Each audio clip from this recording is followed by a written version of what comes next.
So I've been sitting and doing homework all day, and I figured that it was time to stop doing that because I was feeling a little bit like a cooked vegetable. It's like super late at night, and I didn't want you guys to hate me anymore, so I figured that I would get this out of the way quickly and be good for another week without you guys judging me really hardcore. So not too much has been going on with my life lately, just a lot of school and a lot of homework. It seriously never ends. Basically, the only free time I've had, I've spent at the dorm with Nate, Chris, Blatnick, and Brian. But in addition to that, I have also been working on this, what's behind me right now. Some of you already know what it is, but for those of you who don't, probably just you, Bunka, and Callum. I am building a labyrinth out of electrical tape on my walls and my ceiling. It's gonna be one giant maze. Right now I'm just building a grid, and then I'm gonna cut away different pieces to make the actual maze itself. I got black for my ceiling and white for my walls, so that it's kind of high contrast,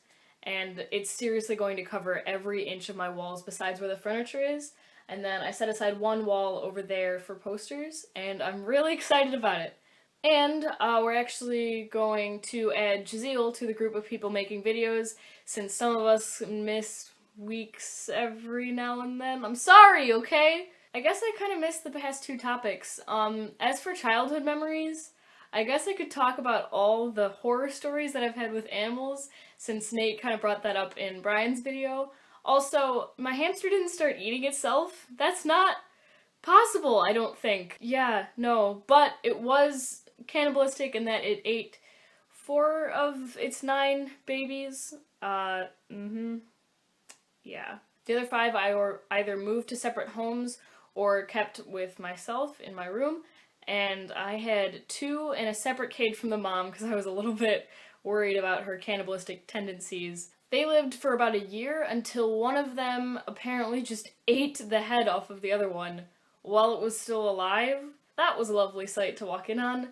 The other one was that one of our hamsters escaped and wandered into the heating ducts and blew up to the size of like a puffer fish, and it was bleeding out of its eyes when we found it. Not only was that gruesome, but it took us about 2 days to find it, so we were just smelling dead hamster being ventilated through our air ducts and into every room in our house. Also, the hamster that went gray, it was not ours, that was my sister's friend's hamster. It lived for about 11 years and died with a completely gray body, which is kind of awesome. One of Bunka's favorite stories of mine is that I went to the Pioneer Days thing. It was actually just recently going on in Aurora, and they had a petting zoo.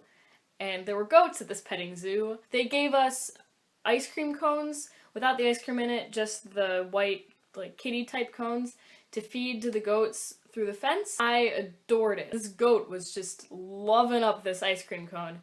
Until I finished and I turned to say something to my mom. In doing so, the goat started chewing on my shirt.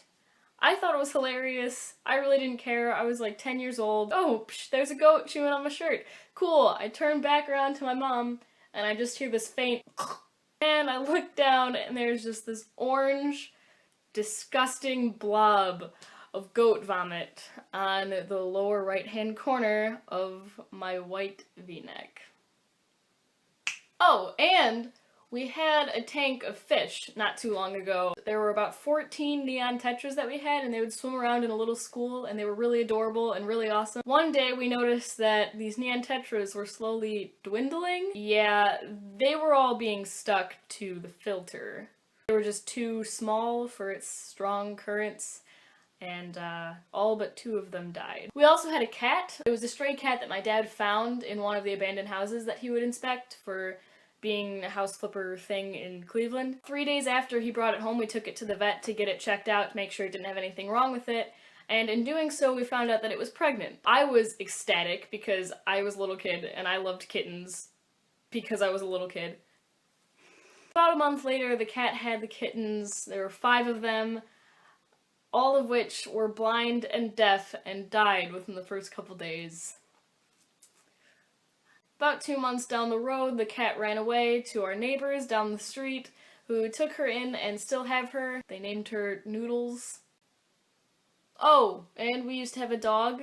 One of our Akitas. We used to breed Akitas, for those of you who didn't know. I was probably like 4 years old, and this dog bit our neighbor, and they threatened to sue if we didn't put her to sleep. So my dad, instead of taking her to the vet and getting her put to sleep in the most civil way, he took her to the woods and shot her in the back of the head.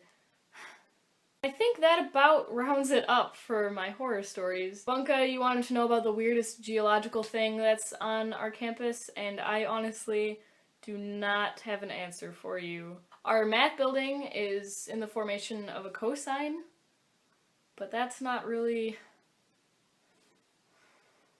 Well, I'm exhausted and I kind of want to go to bed.